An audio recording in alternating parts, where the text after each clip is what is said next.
জয় জয় মালিক। আজ আপনাদের সম্মুখে আমাদের জীবনে বহুল প্রয়োগকৃত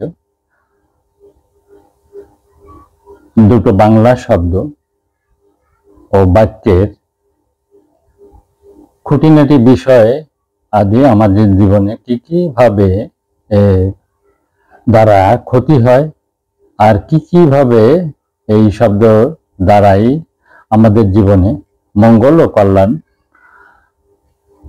আমরা লুফে নিতে পারি, সেই বিষয়ে আলোকপাত করব। তো সেই শব্দ দুটো হলো নেতিবাচক শব্দ ও ইতিবাচক শব্দ।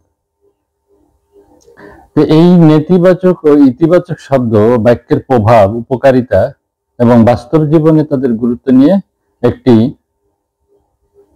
বিস্তারিত বর্ণনা তুলে ধরব, যেটি মানুষের মনোবৃত্তি পরিবর্তনে সহায়ক হবে এবং তাদেরকে ইতিবাচক ভাষা ব্যবহার ও গ্রহণে উৎসাহিত করবে। নেতিবাচক ও ইতিবাচক শব্দ বাক্যের প্রভাব ও উপকারিতা, এটা জীবন সুন্দর করা এক শক্তিশালী হাতিয়ার। মানুষের জীবন এক অবিচ্ছেদ্য জাল, মানুষের জীবনটাকে একটা অবিচ্ছেদ্য জাল, যেখানে কথার শক্তি অন্যতম প্রধান ভূমিকা পালন করে। প্রতিটি শব্দ, প্রতিটি বাক্য আমাদের মন, মেজাজ ও জীবনের গতিপথকে প্রভাবিত করে। শব্দ যেমন জীবনকে সুন্দর ও সাফল্যমণ্ডিত করতে পারে, তেমনি তা সহজেই যত্নে গড়া সম্পর্ক ও আত্মবিশ্বাসকে ভেঙেও দিতে পারে। তো এই প্রেক্ষাপটে এখন আমি আমাদের জীবনে সবচাইতে বেশি প্রভাব খাটায় যে নেতিবাচক শব্দ ও বাক্য, সেই নেতিবাচক শব্দ ও বাক্যের প্রভাব ও ক্ষতি সম্পর্কে এখন আলোচনা করছি। এটি মানসিক ও শারীরিক স্বাস্থ্য হ্রাস কিভাবে করে। নেতিবাচক কথাবার্তা যেমন সন্দেহ, সমালোচনা, কুটনামি, অপমান, হতাশাজনক কথা আমাদের মস্তিষ্কে কর্টিসল হরমোনের মাত্রা বৃদ্ধি করে, যা দীর্ঘমেয়াদে উদ্বেগ, হতাশা ও বিষণ্ণতা তৈরি করে, ফলে হৃদরোগ, রক্তচাপ, নিদ্রাহীনতা ইত্যাদি শারীরিক রোগ ডেকে আনে। এতে এই নেতিবাচক শব্দের দ্বারা সম্পর্কের ভাঙ্গন কিভাবে প্রভাব ও ক্ষতি ডেকে আনে। নেতিবাচক বাক্য মানুষের মাঝে অবিশ্বাস ও দ্বন্দ্ব সৃষ্টি করে। এতে পরিবারের সদস্য, বন্ধু, কর্মক্ষেত্র সহ যে কোনো সম্পর্ক দুর্বল হয়, সহযোগিতা ও ঐক্য নষ্ট হয়, মানসিক দূরত্ব, বিরূপ মনোভাব জন্মায়। আত্মসম্মান ও আত্মবিশ্বাসের অবনতি কিভাবে এতে প্রভাব ও ক্ষতি হয় দেখেন। নেতিবাচক কথা শোনা বা বলা হলে মানুষ নিজের প্রতি বিশ্বাস হারাতে শুরু করে, যা ব্যক্তিত্ব বিকাশে বাধার সৃষ্টি করে। কেউ কেউ এমন অবস্থায় পৌঁছায় যা জীবনের বেঁচে থাকার প্রতি আগ্রহ হারিয়ে ফেলে। তো সামাজিক ও নৈতিক অবক্ষয় এই নেতিবাচক শব্দে ও বাক্যের প্রভাবে কি ক্ষতি হচ্ছে দেখেন। পরচর্চা, কুটনামি ও পরশ্রী কাতরতা সমাজে বিভাজন ও অশান্তি সৃষ্টি করে, যা সামগ্রিক শান্তি ও অগ্রগতির পথে অন্তরায়। এই ছিল নেতিবাচক শব্দ ও বাক্যের প্রয়োগের প্রভাব ও ক্ষতির দিকটা আমি তুলে ধরলাম। এখন ইতিবাচক শব্দ ও বাক্য প্রয়োগে কিভাবে আমাদের উপকার হয় বা প্রভাবে কি উপকারটা হয় সেটি আলোকপাত করছি। মানসিক শান্তি ও সুখ বৃদ্ধি। ইতিবাচক কথা শোনার ফলে মস্তিষ্কে ডোপামিন, অক্সিটোসিন, সেরোটোনিন নিঃসৃত হয়, যা মানসিক উদ্বেগ কমায়। 3 ধরনের হরমোন নিঃসৃত হয়, যাতে কি হয়, মানসিক উদ্বেগ কমিয়ে দেয়, মনোবল ও আত্মবিশ্বাস বৃদ্ধি করে দেয়, আনন্দ ও স্বস্তি প্রদান করে। এই ইতিবাচক শব্দের পক্ষে মানে সুদৃঢ় বিশ্বাস ভিত্তিক সম্পর্ক গঠন হয় কিভাবে? প্রশংসা, ধৈর্য, ক্ষমা, সহানুভূতি এবং কৃতজ্ঞতা প্রকাশের মাধ্যমে সম্পর্কের ভিত মজবুত হয়। এতে পরিবার, বন্ধু ও কর্মক্ষেত্রে সহযোগিতা বৃদ্ধি পায়।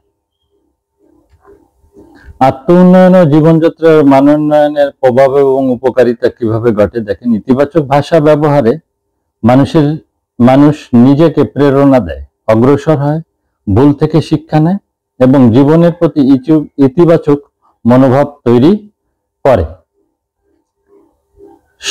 সমাজে শান্তি ও সমৃদ্ধি এই ইতিবাচক শব্দ বাক্যের প্রভাবে উপকারিতাটা কিভাবে আসে? সবার মধ্যে ইতিবাচক যোগাযোগ, বোঝাপড়া বাড়লে সামাজিক সম্প্রীতি গড়ে ওঠে, যা শান্তি ও কল্যাণের পথকে প্রশস্ত করে।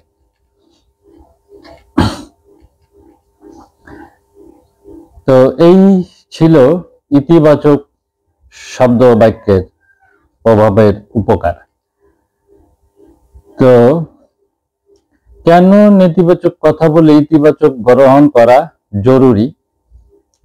সেটা হলো জীবনের মান উন্নত করতে, মনোবল ও স্বাস্থ্য ভালো রাখতে, সম্পর্ক মজবুত করতে, বিশ্বাস ও সহযোগিতা গড়ে উঠাতে, সৃজনশীলতা বৃদ্ধি করতে, ইতিবাচক ভাবনার নতুন আইডিয়া ও সম্ভাবনা জন্মায়। সমাজ শান্তিপূর্ণ হয়, সংঘাত কমে ও ঐক্য বৃদ্ধি পায়। এই কারণে আমাদেরকে নেতিবাচক থেকে ইতিবাচক কথা গ্রহণ করতে হবে। আমরা কিভাবে এটাকে নেতিবাচক থেকে ইতিবাচকে আনবো, আমাদের করণীয়টা কি, সেই বিষয়টা আমি একটু আলোকপাত করছি। নেতিবাচক থেকে ইতিবাচক কথা পরিবর্তনের সহজ পথ এটা হলো কি, নিজেকে অন্যকে বারবার স্মরণ করিয়ে দিন নেতিবাচক কথা জীবনকে কোথায় নিয়ে যায় সেটা। অন্যের ভুল বুঝে ক্ষমা করতে প্রস্তুত থাকুন এবং ভালো দৃষ্টিতে দেখুন।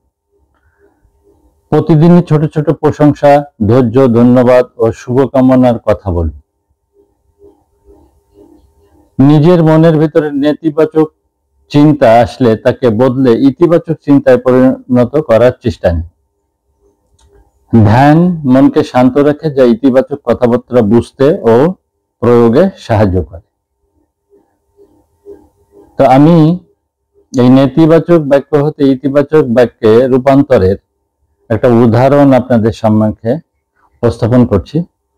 যে আমরা সবসময় যা বলি, যেমন আমি সবসময় ভুল করি, তো এখানে কিভাবে এটাকে ইতিবাচক করবেন? সবাই ভুল করে, চেষ্টা চালিয়ে যাও। আমার কথা কারো বিশ্বাস হয় না, তোমার মতামত মূল্যবান, আরো শেয়ার করো। তোমার মতামত মূল্যবান, তুমি আরো শেয়ার করো। এটা আমার দ্বারা সম্ভব নয়।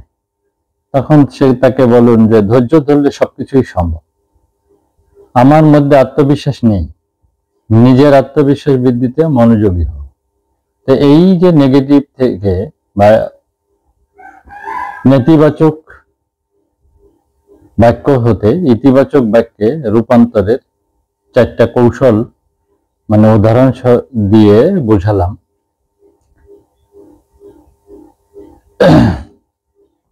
তো এই যে এই বিকল্প বাক্য যেগুলো ইতিবাচক বাক্য প্রয়োগে আমাদের কি হয়, সেটা হলো উৎসাহ দেয়, মনোবল বাড়ায়, আশাবাদী মনোভাব সৃষ্টি করে, আত্মবিশ্বাস বাড়ায় ও সম্পর্ক গড়ে তোলে, সম্পর্ক উন্নত করার পথ দেখায়। কত ভালো বিষয় না? তো ভাষা হলো আমাদের সবচেয়ে শক্তিশালী হাতিয়ার। ভাষা কি? ভাষা আমাদের সবচেয়ে শক্তিশালী হাতিয়ার। নেতিবাচক কথাগুলো আমাদের জীবনের রং ফিকে করে তোলে, সম্পর্কের ভিত দুর্বল করে, আর ইতিবাচক কথাগুলো নতুন আলো জ্বালায়, মনোবল তৈরি করে, সম্পর্ক গড়ে তোলে এবং জীবনের মান উন্নত করে। তাই আজই সিদ্ধান্ত নেন নেতিবাচক শব্দ ও বাক্যের প্রয়োগ থেকে দূরে থেকে হৃদয় খুলে ইতিবাচক, সুন্দর ও নির্মল ভাষার ব্যবহার করবেন। এতে আপনার জীবন এবং চারপাশের মানুষদের জীবন আনন্দময়, শান্তিময় ও সফলতায় ভরপুর হবে। তো এই ছিল নেতিবাচক ও ইতিবাচক শব্দ ও বাক্যের দুটি এই শব্দ বাক্যের আলোচনা মূল, কেন কিভাবে আমাদের জীবনের প্রভাব পড়ে আর কিভাবে আমরা এর থেকে উত্তরণ ঘটাতে পারি এবং সফল হতে পারি সেই আলোচনায়।